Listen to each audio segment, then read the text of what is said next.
Salut, j'espère que tu vas bien. Aujourd'hui on se retrouve dans une nouvelle vidéo DIY et j'ai changé un petit peu le concept. Habituellement je fais une vidéo où il y a plein de DIY, plein d'idées, mais entre nous je suppose que vous n'avez pas le temps de tous les faire, ce qui paraît logique. Donc j'ai décidé de me concentrer sur deux DIY avec deux styles différents. Donc d'un côté un DIY plutôt bohème et de l'autre un DIY plutôt vintage. Et tout ça sur la thématique de Walt Disney parce que c'est un univers, je pense, qu'on a tous apprécié à un moment donné. Et peut-être que l'on apprécie toujours, en tout cas moi c'est mon cas. Ça a rythmé mon enfance et j'aime encore beaucoup en regarder, etc. La musique, les films, enfin bref, tout l'univers Disney. Et donc c'est pour ça que j'avais très envie de faire des DIY sur cette thématique. Et en plus de ça, j'adore le style vintage et j'aime beaucoup aussi le style bohème avec les attrape-rêves, etc. Donc c'est pour ça que ça m'a inspiré ces deux petits DIY de décoration. Donc sans plus tarder, je vais arrêter de parler, je vais vous laisser découvrir tout ça. Mais avant cela, n'hésitez pas à me dire en commentaire quel est le Walt Disney, quel est le film de Walt Disney que tu préfères. Je serais curieuse de savoir. Et sur ce, je vous laisse visionner tout ça.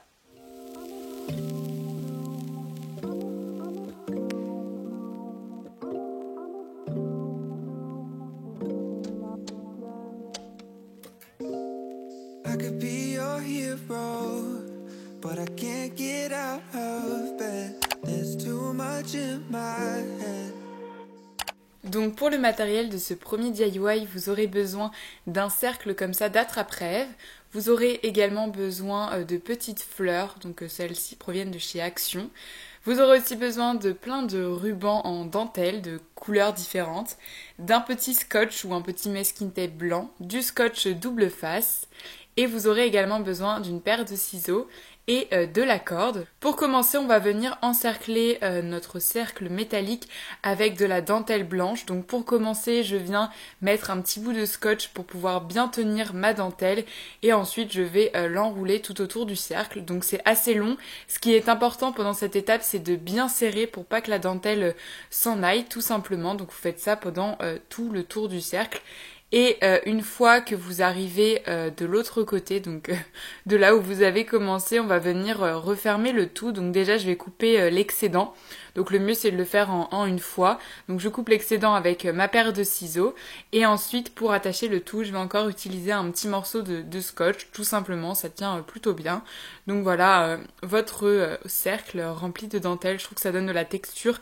Et c'est plus joli, ça rajoute un petit peu plus le côté bohème à mon DIY. Ensuite, on va venir placer les différents morceaux de dentelle, donc varier les tailles, les textures, les couleurs même. Donc j'ai fait un grand morceau comme ça au milieu, puis ensuite je vais mettre deux petits morceaux identiques mais plus fins sur les côtés. Donc voilà, je coupe l'excédent, vous allez voir que je vais recouper par la suite parce que les morceaux que j'avais pris étaient un petit peu trop longs. Et une fois que c'est fait, on va venir l'attacher. Alors là, je vous montre la première méthode que j'avais faite, mais finalement, j'en ai trouvé une qui collait beaucoup mieux. Donc je vous la montre quand même parce que je l'avais filmée. C'était juste avec un petit bout de scotch d'un côté puis de l'autre. Comme ça vous permettait de bien fixer le tout et je coupais l'excédent pour que ça soit bien tiré et bien droit. Donc pareil, là, je vais remettre un morceau de scotch. Donc cette technique fonctionne, mais je trouve qu'elle était moins efficace que la seconde que j'ai trouvée et donc que je vais vous partager parce que c'est celle que j'ai utilisée pour mes petits rubans. Et à fois que vous retournez, voilà le résultat. Donc on va reprendre nos petits rubans et donc là je vérifie qu'ils sont bien à la bonne taille. Je vais retourner le cercle pour plier du même côté, sinon ça fera pas très esthétique. Et là en fait je vais utiliser mon scotch double face une fois que j'ai bien placé mon ruban. Donc je coupe un petit bout comme ça du scotch double face et je viens le coller là où je veux placer mon ruban. J'enlève le petit papier qui protège le scotch et ensuite je vais venir enrouler mon ruban sur ce scotch double face et ça tient beaucoup mieux, le résultat est plus propre en plus parce qu'on voit pas de scotch qui dépasse. Donc voilà, c'était la deuxième méthode que je vous conseille davantage. Et vous faites ça bien évidemment pour les 2 rubans. Et voilà le résultat une fois que tous vos rubans sont bien attachés. Ensuite je vais prendre de la corde pour pouvoir créer un petit support pour pouvoir accrocher tout simplement ma petite décoration. Donc là je fais un double nœud pour être sûr que ça tienne bien.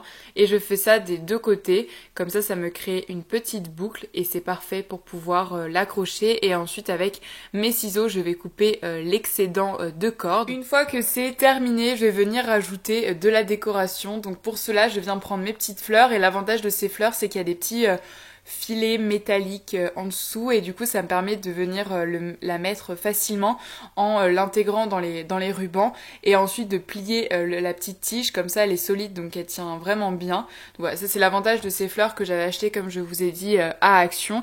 Sinon si vous avez des fleurs sans tige comme ça, vous pouvez toujours mettre de la colle forte. Ça tiendra peut-être un peu moins bien parce que là au moins elle est bien fixée, elle est bien tenue au ruban et je fais ça pour différentes fleurs. Donc là j'ai choisi différentes couleurs mais toujours dans les tons pastel, donc vert, bleu, rose et un peu vanille jaune. Donc voilà le résultat une fois que j'en ai mis quelques-unes. Puis ensuite je viens faire les oreilles de Minnie et pour cela je viens prendre mon scotch double face parce que c'était la bonne taille, donc ça m'évitait d'utiliser un compas pour faire des cercles bien en forme de cercle.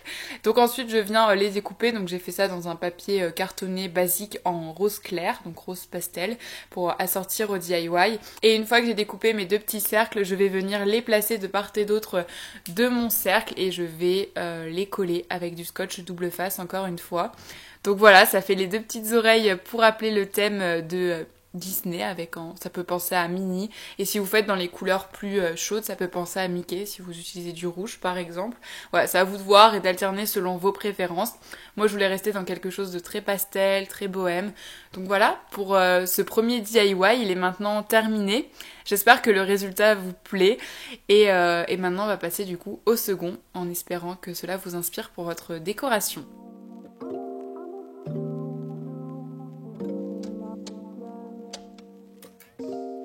I could be your hero, but I can't get out of bed. There's too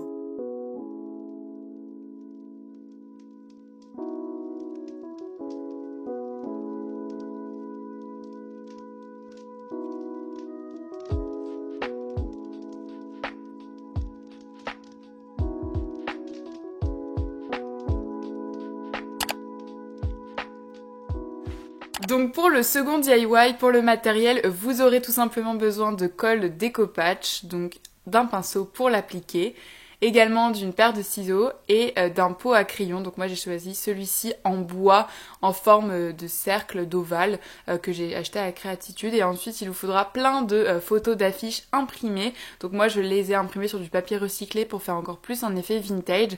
Et pour les trouver j'ai tapé affiches Walt Disney Vintage. Mais vous pouvez aussi écrire les titres des films en anglais, c'est plus simple pour trouver des résultats sur Google.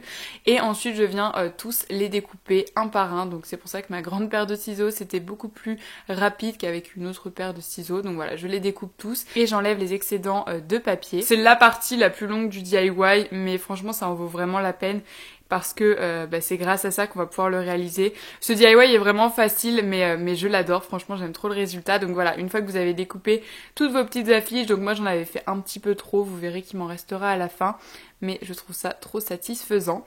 Ensuite on va prendre la colle déco-patch, je viens prendre mon pinceau et en appliquer une bonne couche sur mon pot. Donc on va faire au fur et à mesure, ça sert à rien d'en mettre sur tout le pot, sinon la colle va sécher et ça aura plus d'intérêt. Donc une fois que j'en ai bien mis sur tout mon pot, je viens choisir une affiche que j'ai découpée et je viens la placer dessus. Donc comme ça j'appuie bien avec mes doigts pour bien que ça adhère à mon pot de crayon. Et ensuite c'est le principe du découpage, vous allez remettre de la colle par-dessus. Comme ça vous allez voir que ça va encore mieux adhérer, donc il faut bien faire des mouvements et bien en mettre pour être sûr que ça tienne bien. Donc moi c'est une colle déco-patch mat, donc ça fait pas d'effet brillant, mais vous pouvez aussi l'utiliser pour que ça donne un effet brillant, mais moi je trouve que le mat c'est plus sympa pour un petit côté vintage. Et ensuite je viens placer mes affiches un peu de part et d'autre, donc je les colle de côté, etc. Faut pas faire quelque chose de droit, enfin après vous pouvez, ça dépend le style que vous préférez. Et quand il y a des excédents comme ça, je viens prendre mes ciseaux pour découper ce qu'il y a en trop. Le but c'est que voilà, tout le pot à crayon soit bien rempli. Et voilà, donc je m'amuse à faire ça sur tout le tour. Donc comme je vous l'ai dit, j'ai pas de de précision, je les ai pas collées très droites, au contraire j'ai fait comme si c'était un petit pêle-mêle d'affiches. Et voilà le résultat final, franchement j'adore ce DIY, très très simple à faire, mais j'aime trop le résultat avec toutes les affiches. Donc voilà, vous laissez sécher la colle quelques heures pour que ça soit bien sec et ensuite votre pro à crayon est terminé. Vous pouvez y mettre vos petites fournitures de papeterie pour votre bureau et voilà, j'espère qu'il vous plaît, je pense que c'est sans hésiter le DIY que je préfère. Donc voilà, sur ce, je vous souhaite une belle fin de journée et on se dit à bientôt. Bye!